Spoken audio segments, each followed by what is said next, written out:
morning, students of class 10. In this period of mathematics, we are going to start new chapter, quadratic equation. The last chapter linear equation is completed, and for your information, I repeat, one question will be asked from linear equation in board examination containing 3 marks, and that will remain in compulsory group.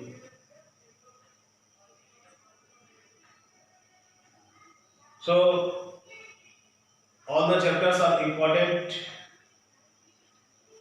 If the questions are asked from there in compulsory group,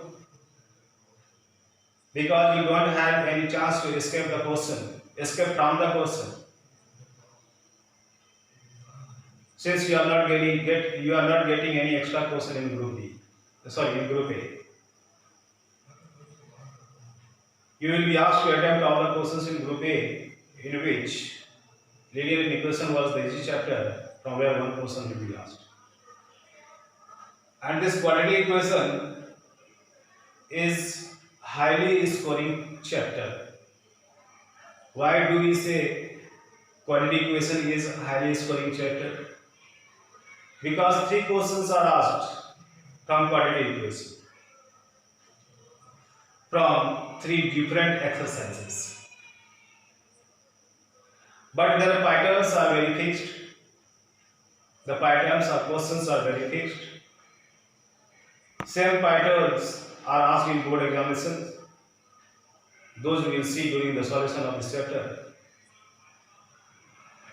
Let us start this chapter from the definition of quadratic equation. As per definition of quadratic equation, a polynomial of one variable, not constant, variable. Constant, the value remains fixed, but the variable, the value changes time to time. A polynomial of one variable with degree 2. You say degree 2 or we say index 2 is a quadratic equation. Let us consider one example. 2x square plus 7x plus 9 equal to 0. In this equation, we are seeing there is only one variable, that is x, and that is with degree 2. So this became the example of quadratic equation. Generally we say the algebraic expression in the form of ax square plus bx plus c equal to 0 is the form of quadratic equation, where these 3 variable is x that you know, these 3 are constant terms and x is variable. In other words, we say a is the coefficient of x square, b is the coefficient of x, and c is pure constant term that is free from the variable. This became the definition of the quadratic equation. Now, there is one compulsion of quadratic equation. In a quadratic equation, this term may be 0, this term may also be 0, but this term will never be equal to 0. It means the value of a, that is the coefficient of x square, will never be 0. Otherwise, the feature of quadratic equation is collapsed. Then that will not be the quadratic equation, because this whole term will be 0 if you get a equal to 0. 0 into x square, 0. While this is the compulsion of a quadratic equation that there will be 2 as the A is not equal to 0. B may be 0, C may be 0, but A will never be equal to 0.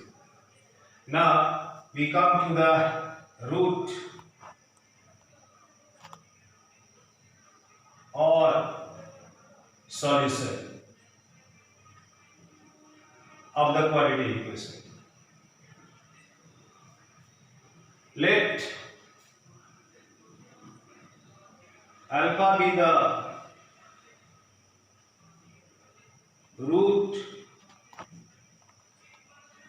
of a quadratic equation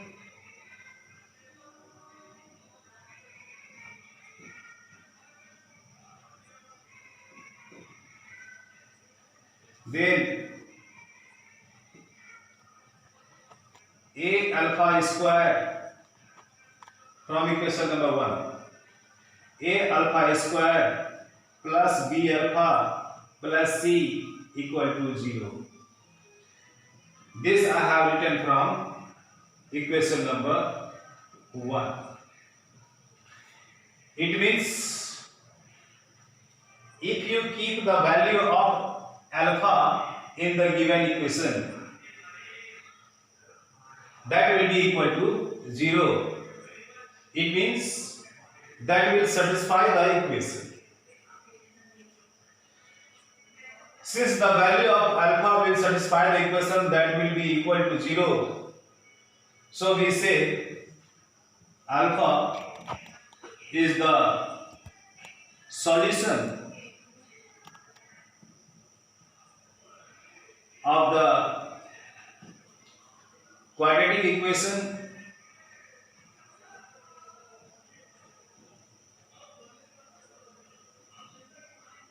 because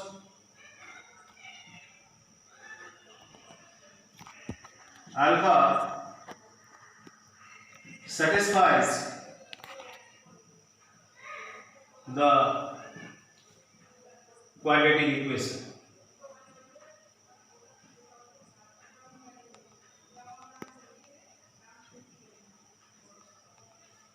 Satisfy the quadratic equation means after keeping the value of alpha in this equation, we will get equal to 0. We take one example.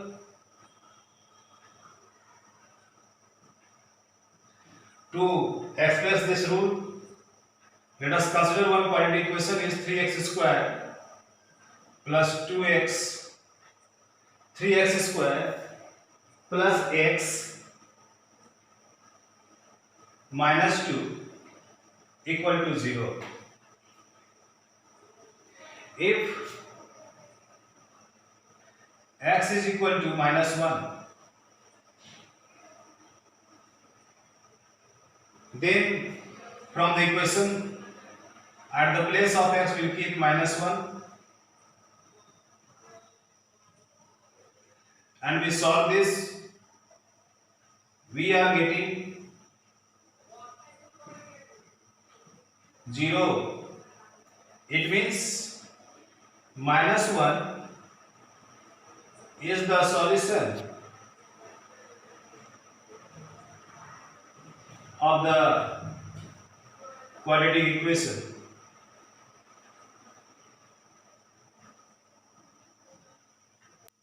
We take one more example.